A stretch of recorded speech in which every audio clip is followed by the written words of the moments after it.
Hello and welcome, everyone. My name is Eric Cave. I am the Director of Next Gen Ministries for the Pacific Northwest Conference. Today, I am delighted to introduce you to some of my new friends. They are Jacqui and Aaron Crumrine. They're the new co-lead pastors at Selah Covenant in Selah, Washington.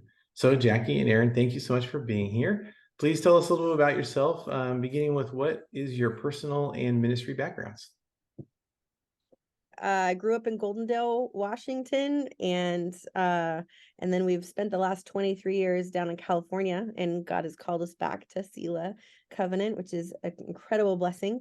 Somewhere in there, I got started in ministry, just serving primarily in the area of worship. I've been a worship leader most of the time and continue to do so even now. But just in that process of serving in ministry, God just began to deepen that call. And when I was in the first Ignite cohort, God just really started clarifying that call, and I felt called into lead pastor ministry. So it just so happens that I'm also married to a man that is called to lead ministry. And so God just clarified that for both of us in the last few years. So we find ourselves now in co-lead ministry. And I am. She said we are called back. I grew up right here. Lived here all my life in the Yakima Valley. I lived on one side of Selah and lived my life in Yakima on the other side of Selah. So I'm coming home. And she said we were in California for 23 years. I wasn't, my call wasn't as gradual as Jack's. I actually was called very definitively back in 96 through God's divine intervention, and have been then trying to figure out what that means, how to live that out. Because I have my ideas of what vocational call means, but how God leads us and guides us into that is up to Him. And we've gone on that journey. And so this is actually my first full-time vocational gig. Hmm. I've been bivocational throughout the course of ministry since 96. So yeah, glad to be here in Selah, glad to be home. Yeah, well, welcome back, Aaron, and welcome to the conference, Jacqui. It's glad to have, we're really glad to have both of you. What do both of you, what are you passionate about now in ministry? I think right now, we just finished staff meeting, and so I'm pretty passionate right now about just clarifying and establishing our vision Mm. with the staff and the leadership team, and we're currently working through our values. And I think it's just talking with our staff and just getting excited as we can just begin to see how that vision is going to be fleshed out here. We've only been here for 4 months, so I feel like we're in a lot of ways just getting our feet on the ground. Yeah, I'm excited. With that comes, as we've come in, what we've really found as we've begun to meet with the people of Selah is a heart for mission.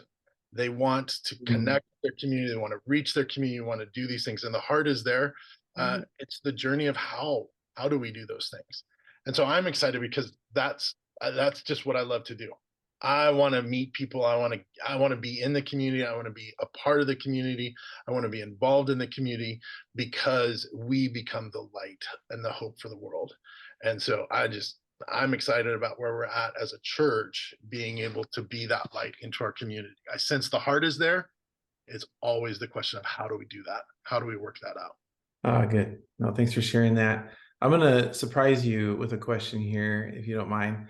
And that is, you are a married couple co-pastoring together. It's pretty rare, although it's a growing phenomenon. I'm just curious, how are you guys seeing that working out so far? And how do you plan on working together moving forward? Well, I called the therapist yesterday. And, no, I'm kidding. Totally kidding. Totally joking. Um, how do you'll start, Jack? How do you see it working out? It's working out. We're doing good. We discovered actually pretty early on that our gifts are complementary. So Mm. where I'm strong, he's weak, and where he's strong, I'm weak. And so we've kind of just naturally figured that out over the years. But now that it's tangibly like broken up into our job descriptions, it's actually really great. We just get to continue to lean on each other, not only in our marriage, but in ministry as well. And then to see I love seeing Aaron thrive as he lives Mm.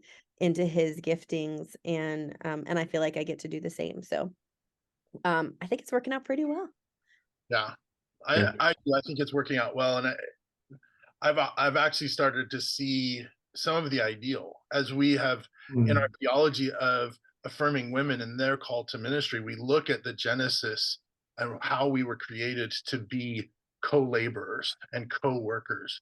And that is part of how we say women have absolutely, they were given the same rule and dominion over and stewardship over creation because we have to work together. And so for us, that experience of being able to work together and lean on one another and understand each other's identities and how that comes together, for me is a lot of fun. And it is something we've always worked well together. We've been on staff and shared in being on staff together, working that way. But for the last, 2 years now, actually co-leading has just been a lot of fun as we've continued to grow in our individual identities and share that with one another. Yeah. Oh, that's great. Well, how can we be praying for you? I'll jump on that one because I have Yeah. coming in 4 months in. I'm still trying to get a rhythm. We knew that part of coming back home, where my parents live, was having to face the reality of the end of their earthly lives. Expect it quite as quickly as it came. My father just passed away a month and a half ago. And so I'm still trying to get rhythm. Here I am trying to engage, and now I've got this grief that I'm also processing. And so just being prayerful for that things are good. We are secure in his salvation, but it's made it the transition in and really kind of feeling like I've landed somewhat challenging. Yeah, of course.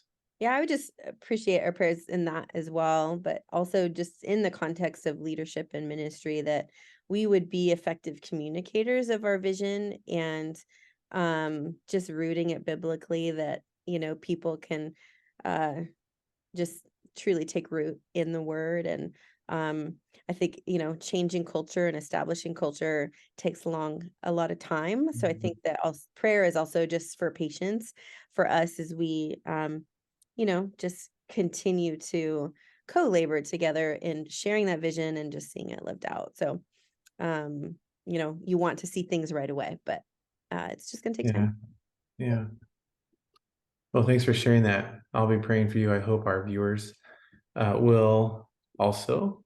Okay, so as is our custom with these introductions, we've got a few fun questions to ask you guys in kind of quick fire fashion, just to get to know you a little bit better. So the first one for you, Jaquie, is what would you do for a career if you weren't doing this? Thankfully, God gave me my backup plan from the beginning. I've actually been a teacher.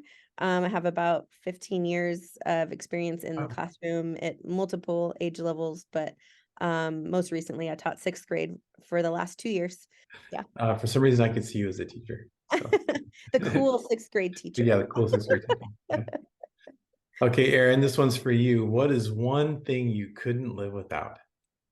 I could not live without my motorcycle. I mean my Bible and Jesus, and then my motorcycle. It actually is my quiet time, my devotional time, my therapy, to clear my head, my recreation, and my primary mode of transportation. I'm on my motorcycle all the time. Going to be an adjustment coming up here where you can't ride a motorcycle all the time. California, I could ride year round. I'm not going to be able to do that as much here. Good. Okay, well, last question. This one's for both of you. Jaquie, you can go first again. Tell us something that might surprise us about you. We'll answer this one collectively. Something that might surprise about us, I guess. Okay, yeah. Aaron and I we dated a total of 10 weeks before we got engaged. And then we got married 8 months later. So yeah. We know what you want.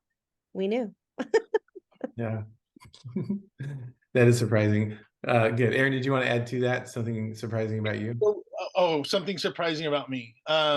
Something surprising that might surprise you about. I have the definitive answer to the Doritos Super Bowl commercial of football versus soccer.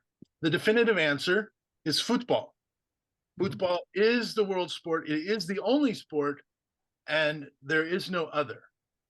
Now, that may not necessarily be super surprising about me, other than it sounds like I'm opinionated. Where it becomes surprising is actually when you meet me in person, because I am 6'6", 350 pounds. I look like a football lineman.